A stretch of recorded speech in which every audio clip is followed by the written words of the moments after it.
World War I British poets. You may have read some of this in school. To Germany by Charles Hamilton Sorley. You are blind like us. Your hurt no man designed, and no man claimed the conquest of your land. But gropers both through fields of thought confined, we stumble and we do not understand. You only saw your future bigly planned, and we, the tapering paths of our own mind.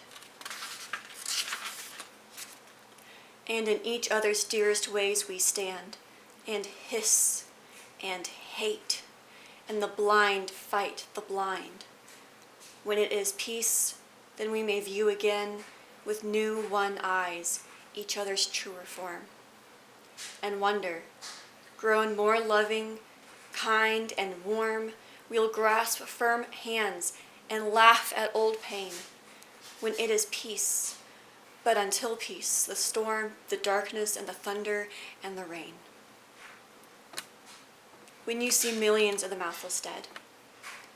When you see millions of the mouthless dead across the dreams and pale battalions go, say not soft things as other men have said, that you'll remember, for you need not so. Give them not praise. For deaf, how should they know? It is not curses heaped on each gashed head, nor tears, their blind eyes see not your tears flow, nor honor. It is easy to be dead. Say only this, they are dead. Then add thereto, yet may a better one has died before. Then scanning all the o'ercrowded mass, should you perceive one face that you loved heretofore. It is a spook.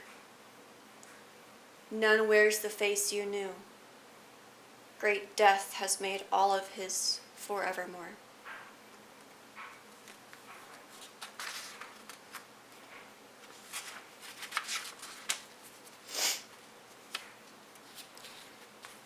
By Edward Thomas.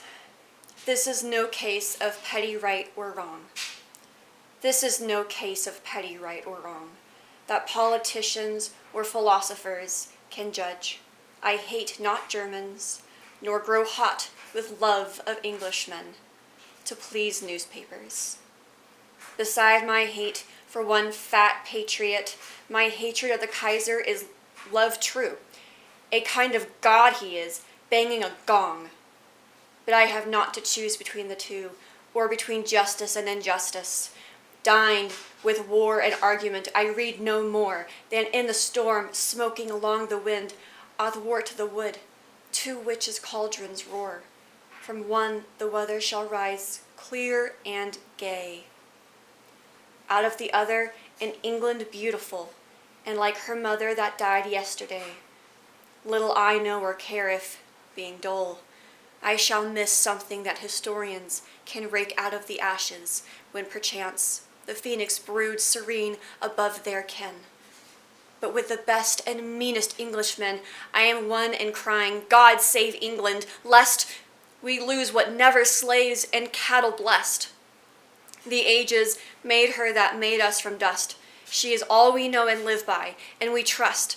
She is good and must endure, loving her so, and as we love ourselves, we hate our foe. Tears. It seems I have no tears left. They should have fallen. Their ghosts, if tears have ghosts, did fall that day, when 20 hounds streamed by me, not yet combed out, but still all equals in their rage of gladness.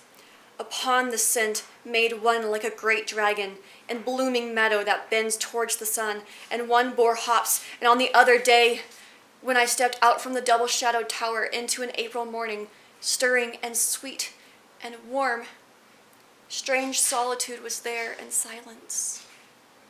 A mightier charm than any in the tower possessed the courtyard.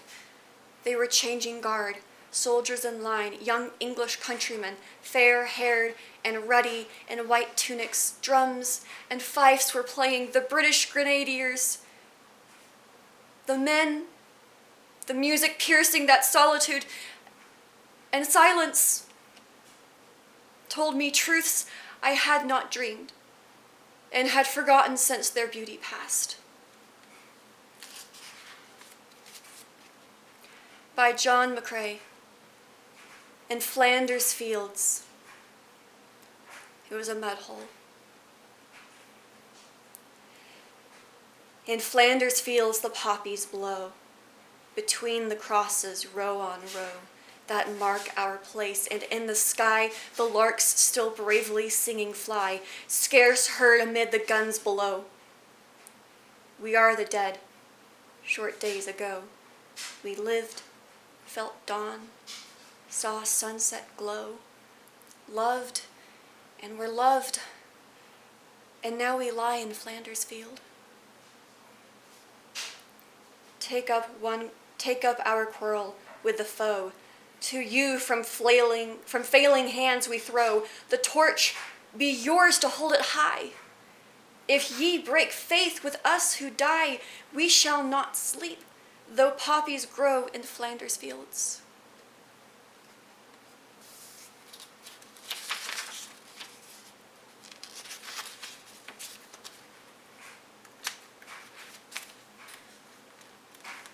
By Wilfred Owen. Arms and the boy.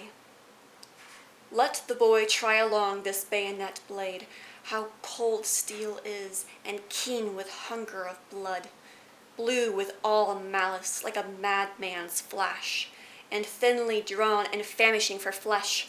Lend him to stroke these blind, blunt bullet leads, which long to nuzzle in the hearts of lads. Or give him cartridges of fine zinc teeth, sharp with the sharpness of grief and death, for his teeth seem for laughing round an apple. There lurk no claws behind his fingers supple, and God will grow no talons at his heels, nor antlers through the thickness of his curls. Greater love. Red lips are not so red as the stained stones kissed by the English dead. Kindness of woad and woer seems shame to their love pure. O love, your eyes lose lust, they lose lure, when I behold eyes blinded in my stead. Your slender attitude trembles not exquisite like limbs knife skewed, rolling and rolling there where God seems not to care, till the fierce love they bear cramps them in death's extreme decrepitude. Your voice sings not so soft, though even as wind murmuring through rafted loft, your dear voice is not dear, gentle and evening clear, as there whom none now hear. Now earth has stopped their pietist mouths that coughed. Heart, you were never hot, nor large, nor full like hearts made great with shot, and though your hand be pale, paler at all which trail, your cross through flame and hail, weep you may weep, for you may touch them not.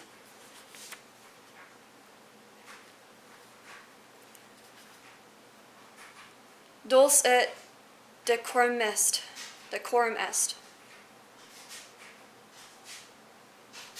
Is that not Italian? What's the other thing?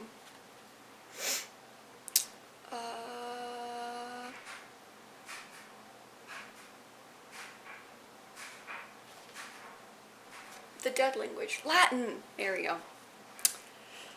Bent double like old beggars under sacks, knock-kneed, coughing like hags, we cursed through sludge, till on the haunting flares we turned our backs, and towards our distant rest began to trudge. Men marched asleep. Many had lost their boots, but limped on, blood-shod, all went lame, all blind, drunk with fatigue, deaf even to the hoots of tired, outstripped 5-9s that dropped behind. Gas! Gas! Quick, boys! An ecstasy of fumbling, fitting the clumsy helmets just in time, but someone still was yelling out and stumbling and floundering like a man in fire of lime. Dim through the misty panes and thick green light, as under a green sea I saw him drowning. In all my dreams before my helpless sight, he plunges at me, guttering, choking, drowning. If in some smothering dreams you too could pace behind the wagon that we flung him in and watch the white eyes writhing in his face, his hanging face, like a devil's sick of sin. If you could hear at every jolt the blood come gargling from the forth corrupted lungs, obscene as cancer, bitter as the cud of vile, incurable sores on innocent tongues. My friend, you would not tell with such high zest to children ardent for some desperate glory the old lie, dulce et decorum est, pro patria mori, which means it is not honorable to die this way.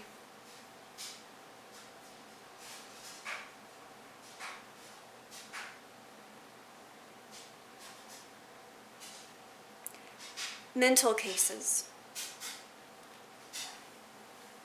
Who are these? Why sit they here in twilight? Wherefore rock they purgatorial shadows, drooping tongues from jaws that slob their relish, baring teeth that leer like skulls' teeth wicked? Stroke on stroke of pain, but what slow panic? Gouged these chasms round their fretted sockets, ever from their hair and through their hands palms misery swelters. Surely we have perished, sleeping in walk hell, but who these hellish? These are men whose minds the dead have ravished, memory fingers in their hair of murders, multitudinous murders they once witnessed. Waiting sloughs of flesh, these helpless wander, treading blood from lungs that had loved laughter. Always they must see these things and hear them, batter of guns and shatter of flying muscles, carnage incomparable and human squander, wrecked through too thick for these men's extrication. Therefore still their eyeballs shrink tormented back into their brains, because on their sense sunlight seems a blood smear. Night comes blood back, blood black. Dawn breaks open like a wound that bleeds afresh. Thus their heads wear this hilarious, hideous, awful falseness of set smiling corpses. Thus their hands are plucking at each other, picking at the ropes, knouts of their scourging, snatching after us who smote them brother, pawning us who dealt them war and madness.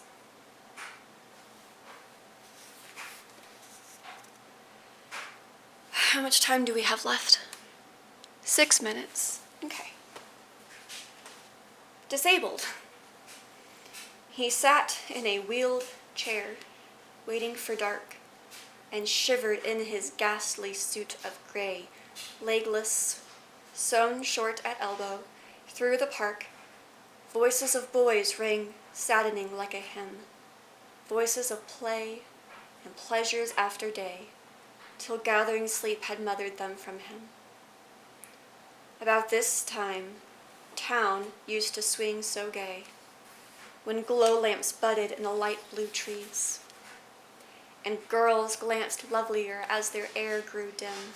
In the old times, before he threw away his knees, now he will never feel again how slim girls' waists are, or how warm their subtle hands. All of them touch him like some queer disease. There was an artist, silly for his face, for it was his younger than his youth last year. Now he is old. His back will never brace.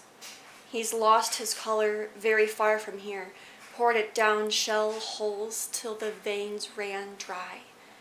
In half his lifetime lapsed in the hot race, and a leap of purple spurted from his thigh.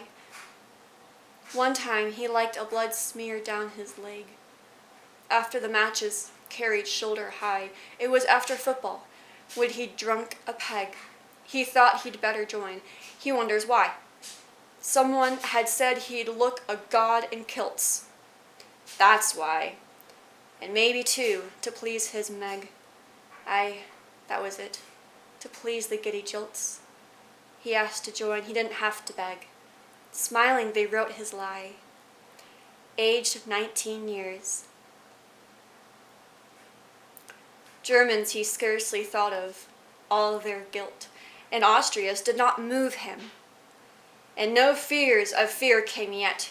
He thought of jeweled hilts for daggers and plaid socks, of smart salutes, and care of arms and leave and pay arrears, esprit de corps, and hints for young recruits.